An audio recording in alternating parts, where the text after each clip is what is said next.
Hello students, आज हम आपको तीनों टेंसेस समझा रहे हैं। प्रेजेंट इंडेफिनिट, पास्ट इंडेफिनिट और फ्यूचर इंडेफिनिट, यानी कि पहले ही आप समझ चुके हैं। लेकिन आज क्या है? एक्टिव से पैसिव। क्या है? तो जितने भी टेंस आपने पढ़े हैं हमने एक्टिव कराए, यानी कि ठीक है।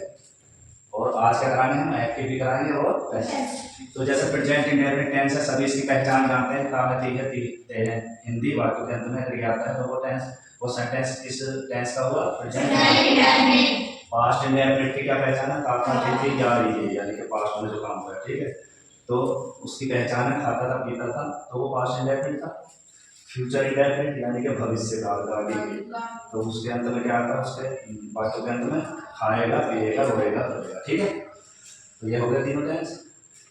अब एक्टिव वॉइस। एक्टिव वॉइस में हमने क्या बताया है कि एक्टिव वॉइस और पैसिव वॉइस, जब एक्टिव वॉइस से पैसिव वॉइस बनाते हैं तो हमें दो तीन बातों का मेन ध्यान रखना। जो एक्टिव का कर्ता होता है वो पैसिव का क्या बनेगा? कर्म। जो एक्टिव का ये सब्जेक्ट है तो कहाँ चला गया ये देखो पैसिव कहाँ चला गया? सबसे पीछे, ठीक। और जो एक्टिव का ऑब्जेक्ट है वो कहाँ आ गया? ठीक है। और इसमें वर्ग की first, second, third, fourth, fifth हो सकती है किसमें? एक्टिव में। लेकिन पैसिव में केवल V3 आएगी।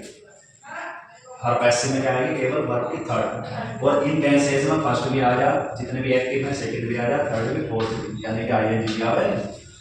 अब ऐसे पास्ट इंडेफिनिट में चलो सब्जेक्ट है V2 ऑब्जेक्ट, लेकिन इसका पैसिव का सूत्र क्या है? ए का ऑब्जेक्ट, यानी कि इधर आ गया। लेकिन इस V2 की जगह कितना है कि एक वचन करता होगा तो भाई पास हेल्पिंग वर्ब आनी शुरू होगी, और बहुवचन है तो वर, ठीक है। लेकिन वही रटी रटाई V3 जरूर आएगी। फिर ये बाई रखेंगे और किससे पहले ये सब्जेक्ट इधर आएगा, ए का सब्जेक्ट। देखो एक्टिव का ए मींस है एक्टिव, ए का सब्जेक्ट इधर आएगा। लेकिन रूप भी बदलेगा। रूप कैसे बदलेगा? ये अगर एक्टिव में ही है तो पैसिव में क्या हो जाएगा? बाई, ठीक है। अगर हिम पीछे है तो आगे ही, बोलता मतलब ये मान लो, ठीक है। अब इसमें देखो फ्यूचर इंडेफिनिट सब्जेक्ट है विल, शैल और बी फर्स्ट, यानी कि सब्जेक्ट अगर आई भी होगा तो क्या आएगी? इसकी हेल्पिंग पर एक्टिव है शैल, बाकी शेष कर्ताओं के साथ विल, और बी वर्ब की फर्स्ट आती है, तो एक्टिव का हो गया। इसके पैसिव का देखो क्या बदलाव होगा इसमें। ए का ऑब्जेक्ट ये तो इधर आएगा, ठीक है। लेकिन इन दोनों सारे क्रिया के साथ क्या जुड़ गया? विल भी, यानी कि हर एक्टिव अपने कंटीन्यूअस की केवल हेल्पिंग वर्ब लेता। फ्यूचर इंडेफिनिट किसकी लेगा helping verb? Future continuous. Past indefinite किसकी हेल्पिंग वर्ब लेगा? और प्रेजेंट इंडेफिनिट किसकी लेगा? प्रेजेंट कंटीन्यूअस की, केवल हेल्पिंग वर्ब लेगी, ठीक है। लेकिन V3 सब है, V3 सब है, ठीक है। तो इसका सूत्र क्या होता है? ए का ऑब्जेक्ट, यानी कि वो तो आने हैं, एक्टिव का ऑब्जेक्ट आएगा, विल भी या शैल भी, वो ऐसे ही वही क्रम है। आई बी के साथ क्या आएगा? शैल। बाकी शेष कर्ताओं के साथ क्या आएगा? विल। और वर्ब की थर्ड आती है प्लस बाई और ए का सब्जेक्ट, यानी कि जो रखा होगा वो पीछे, और जब सब्जेक्ट पीछे आएगा वो ऑब्जेक्ट बनेगा, ऑब्जेक्ट के रूप में, ठीक है। इस लिस्ट से अब नीचे आ जाओ। फिर मैंने निगेटिव लिया। निगेटिव में क्या होगा?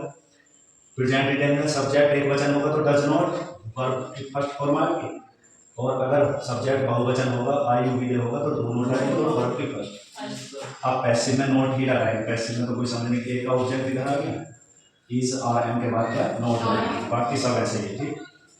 अब इसमें देखो अगर पास्ट इंडेफिनिट का नेगेटिव है तो सब्जेक्ट कोई सा भी हो, डिड नॉट आने पर V1 हो जाएगी। इधर V2 थी ना एक्टिव में, डिड को फिर वर्ब के सेकंड माने जाते तो क्या होगा? अगर डिड नॉट है तो V1 आया ऑब्जेक्ट, ठीक।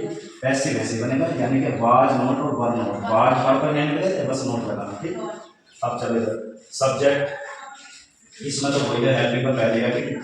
तो सब्जेक्ट विल नॉट या शैल नॉट V1, और इसके पैसिव में भी क्या बदलेंगे? नॉट। पर नॉट का ध्यान रखना कि नॉट कहाँ आएगा, क्योंकि इसकी हेल्पिंग पर विल भी होगी, तो विल नॉट भी हो, नॉट कहाँ रखना?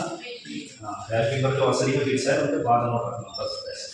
अब चलो कंप्यूटर पॉइंट ये देख लो, एक्टिव में अगर ही होगा तो क्या होगा? पैसिव में हो जाएगा, सी होगा तो नेम होगा तो आई होगा तो डी होगा तो यू होगा तो दे होगा तो।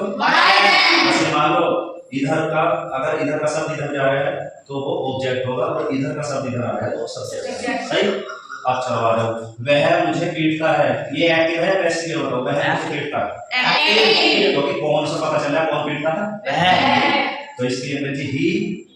देखो इससे ही beats me, he beats me, वह मुझे पीटता है। अब इसका जो है मी, ये क्या बता, देखो सूत्र देखो, और कहीं मत देखो, सूत्र देखो, ए का ऑब्जेक्ट, ए का ऑब्जेक्ट। ये आया एक्टिव का ऑब्जेक्ट मी। देखो मी आई को बना, देखो इससे देखो कहाँ है मी है, मी का आई बना, तो मी इधर से इधर आया। आई के हिसाब से पैसे देखो इसका M, I am, B3 beaten, ये B3 बीटन हो गया। फिर बाई, और फिर क्यों आया, क्योंकि ये जो है सब्जेक्ट यानी कि हमारा ही कहाँ गया, देखो ही अगर इधर जाएगा तो बाई ही होगा। अब इसे समझाने की जरूरत नहीं है, बोलो ही beats me, I am beaten by him।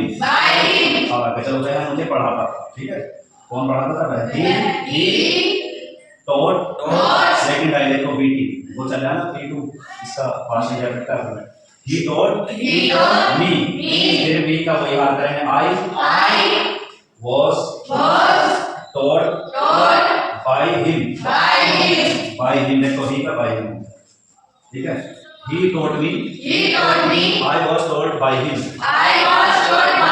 अब इधर आ जाओ, वह मुझे डांटेगा, he will scold और me, he will scold me। अब इसका पैसे देखो, ये इधर आई शैल, देखो आई शैल बी, पैसे की हेल्पिंग ऑफ शैल बी होगी, ठीक है, आई शैल बी स्कोल्डेड B3 होगी बाय हिम, तो he will scold me, I shall be scolded by him. इसी तरह से आप नेगेटिव बना दो, he does not beat me, he does not beat me,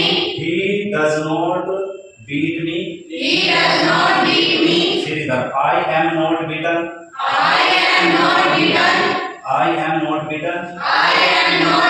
bye him, he did not teach me, he